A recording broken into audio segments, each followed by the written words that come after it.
तो ये बाबा साहब की सोच है, बाबा साहब का विजन है। बाबा साहब ने जो अध्ययन किया उस समय, बाबा साहब दुनिया के सबसे, उस समय क्या आज तक भी शायद दुनिया में इतना पढ़ा लिखा व्यक्ति नहीं हुआ कोई कि जितने बाबा साहब थे। तो ये बाबा साहब ने पढ़ाई लिखाई की है, तो उन्हें कॉपी करने की ज़रूरत क्या है। कॉपी तो वो करता है जो नकल करता हो, जो पढ़ा लिखा ना हो।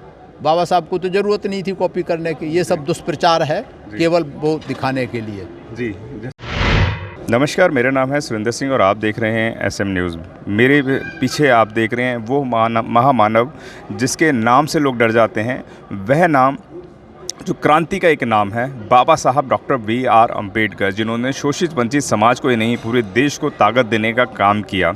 बाबा साहब के बारे में जितनी बातें करें वह कम है। बाबा साहब के बारे में हज़ारों किताबें हैं, लाखों किताबें हैं, लेकिन कुछ बातें ऐसी हैं जो हमेशा सवालिया निशान छोड़ जाती हैं। उन्हीं सवालियों से हम लोग सवाल पूछेंगे। डॉक्टर वीरेंद्र सिंह हमारे साथ हैं। स्वागत है सर आपका हमारे चैनल में। जी, जय भीम, नमो बुद्धाय। जी, धन्यवाद आपका बहुत। जी वीरेंद्र जी, बाबा साहब के लिए ऐसा कुछ कहते हैं लोग कि बाबा साहब डॉक्टर BR अम्बेडकर ने कुछ जाति विशेष के लोगों के लिए ही काम किया, और संविधान के अंदर भी बाबा साहब डॉक्टर BR अम्बेडकर ने कुछ जाति विशेष लोगों के लिए, या यूँ कहें शोषित वंचित समाज के लिए ज़्यादा काम किया। क्या कहना चाहेंगे, किस नज़र से देखते हैं?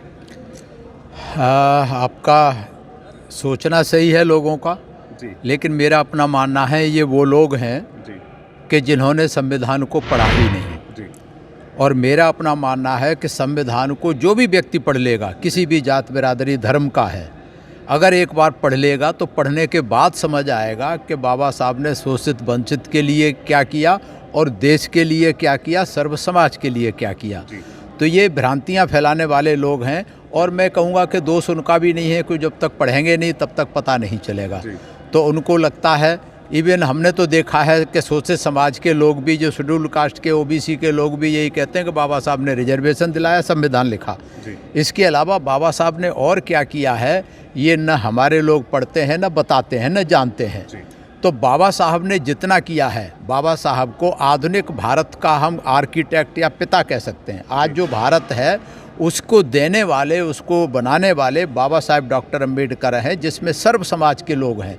सर्व समाज के लिए क्या किया? सिर्फ जो आप शोषित और वंचित की बात कर रहे हैं उनके लिए तो सिर्फ एक छोटा सा काम किया कि रिजर्वेशन दिलवाया, एक ही काम किया। तो रिजर्वेशन तो एक आप देखें तो उसमें कम से कम 100 जीरो लगा दो, 1% भी नहीं है संविधान का। लेकिन चूँकि प्रचारित ऐसे करते हैं ये जो भ्रांति फैलाने वाले लोग, मीडिया के करने वाले लोग, कि बाबा साहब ने सब कुछ लुटा दिया इनके लिए, लेकिन ये कुछ भी नहीं है।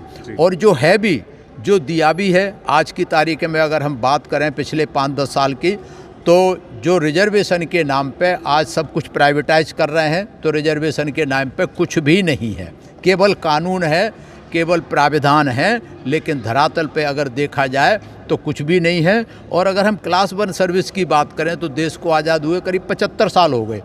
75 साल में क्लास 1 की नौकरी में 3 या 4% से ज़्यादा आज तक नहीं हुआ है। आप अगर सेक्रेटरी और एडिशनल सेक्रेटरी लेवल की बात करेंगे तो गिनती के हैं, अब तक जब से देश आज़ाद हुआ है 4 या 5 हुए हैं बस।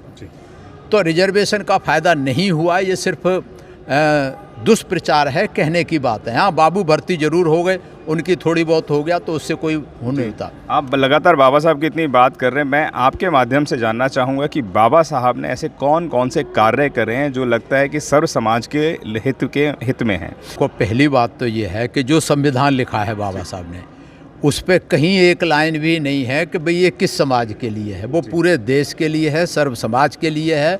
और पूरा देश, पार्लियामेंट से लेकर के चाहे जुडिशियरी है, आर्किटेक्ट है, कुछ भी है, सब संविधान के हिसाब से चलता है। तो संविधान को अगर पढ़ लेंगे तो पता लगता है कितना विजन था, कितनी सोच थी आगे तक की, जो उन्होंने संविधान में वो सारी चीज़ें उस समय डाली 1947 और 50 में जब बना, कि इतना उनको मालूम था कि आगे आने वाले समय में क्या होगा। इसके लिए अगर आप देखेंगे तो जो कॉन्स्टिट्यूशनल डिबेट्स चली, तो लास्ट कॉन्स्टिट्यूशनल डिबेट थी 25 नवंबर 1949 की।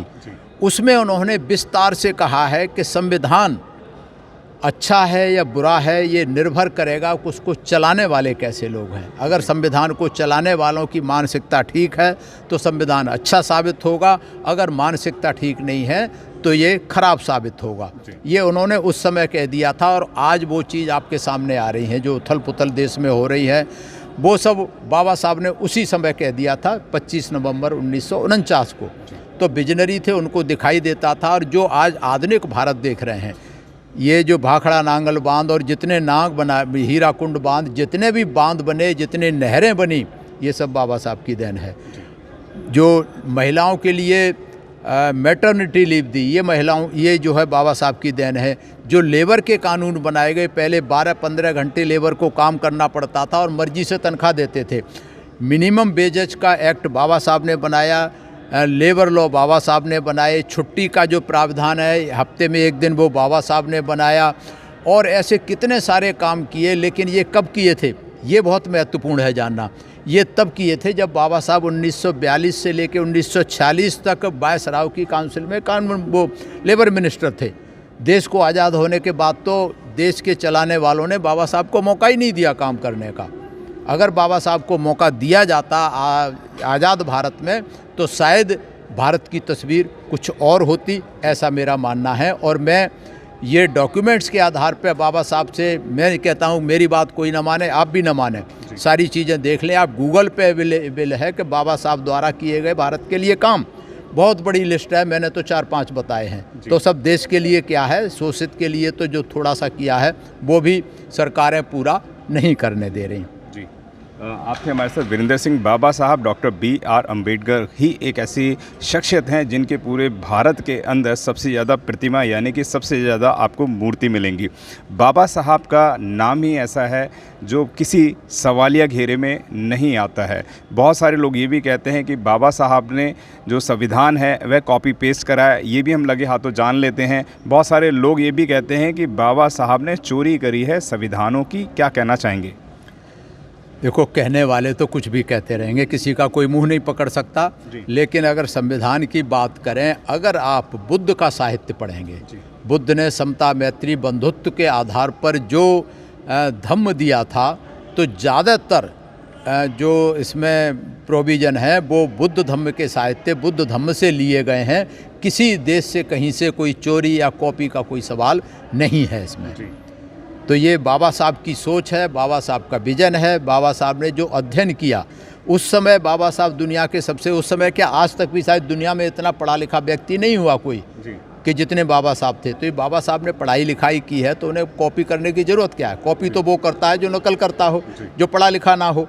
बाबा साहब को तो ज़रूरत नहीं थी कॉपी करने की। ये सब दुष्प्रचार है केवल वो दिखाने के लिए। जी, जैसे वीरेंद्र सिंह जी ने बताया है कि बाबा साहब डॉक्टर B.R. अम्बेडकर ने सम्राट अशोक के नेतृत्व को, सम्राट अशोक के कार्यों को देखते हुए उनको एक भारत को सफल संचालन के लिए उनको संविधान में ऐड किया। तथागत गौतम बुद्ध की जो अनुकंपा रही है देशवासियों के ऊपर, वह उन्होंने इसमें ऐड करने की कोशिश करी है। और शांति के पथ पे चले यह देश, उसमें तमाम संविधान के ऊपर इस तरीके की संरचना करी गई है। बहुत बहुत धन्यवाद वीरेंद्र जी, जो आपने इतने इस अहम मुद्दे पर हमारे से बात करी। धन्यवाद। अगर आपने अभी तक हमारा चैनल सब्सक्राइब नहीं किया है तो सब्सक्राइब करें और घंटी का बटन बिल्कुल भी दबाना ना भूलें, ताकि सभी लेटेस्ट खबरें पहुंच सकें आप पे सबसे पहले।